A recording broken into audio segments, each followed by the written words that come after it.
Just when I felt like I was getting progress somewhere, they would shuffle all the leadership positions. They'd fire everybody in leadership and then move in new people. And then I'd have to start all over again, start explaining what I needed and why I needed it. And it would take time for these people to train in their positions to get up to speed. And just by the time they were trained, and they got up to speed, we started working on things, it'd be time for turnover again. And this really led to passing of the blame. So in a lot of large healthcare systems, doctors are the first people to blame for things not working the way that they're supposed to. But actually, the real situation is that I don't really think it's doctors at all. It's everything around us and surrounding us. This matrix divides tasks into 4 categories based on 2 sort of matrices. So there's the urgency versus importance. And urgent tasks, those are tasks that demand immediate attention. Versus important tasks, those are things that are the tasks that kind of move goals, people, or systems forward. As you put your introduction together, let's just kind of pull the points that I've talked about already into some kind of practical scheme. Starts at 12 o'clock, of course, by considering your audience. And then you think about the purpose of your talk. Purpose could be simple. I just want people to understand who I am. Whatever that might be, plan your presentation accordingly, with the needs of the audience strongly in mind. So as a result, women are now faced with a choice. Do I pursue my leadership ambition, or do I take time for children? Do I, in that period, take time to pursue other exploits? And we know women are also taking time away from traditional roles and pursuing other non-traditional paths in research, non-clinical roles, in entrepreneurship. And all of these are a part, or they are challenging this notion of the uninterrupted linear career.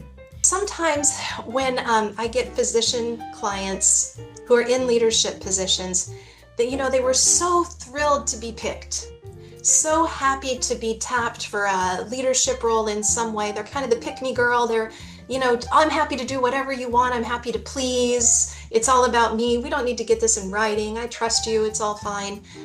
Don't be a pick-me girl. I actually thought it was interesting that this term came from Grey's Anatomy, is where the origin of the phrase was. So I thought it might be okay to use with doctors. But just a little levity.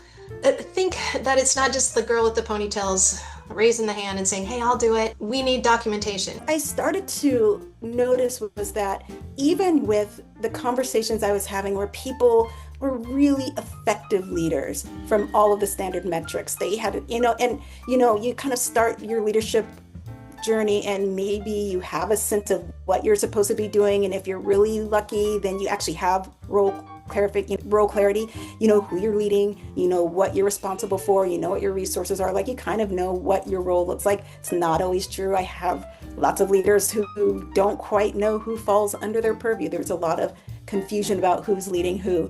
Boundaries really are about balance, not just burnout. Many of us are people pleasers. We learn that saying yes makes our superiors happy, and that saying yes allows us to be successful, to get those good evaluations. But when we don't have boundaries and we don't reinforce them, then it can lead inside to resentment and exhaustion and attachment. And this is something that so many people really do struggle with. So in that moment, in the second moment with the surgeon, the pause happened when I drew her aside.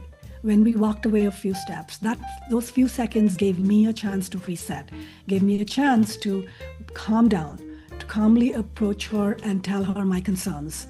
And at the same time, I wasn't being defensive. And it helped me to then lead into a different kind of conversation. Number 2, the effort elevates your credibility. And 3, it differentiates you from the competition.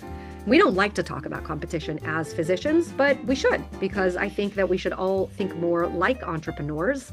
And I think that health systems think of competition and they are booming. And it is time for the individual in healthcare to think about competition and to regain control in healthcare. That's the mission of what I built at SoMe Docs, to promote autonomy for the individual within healthcare.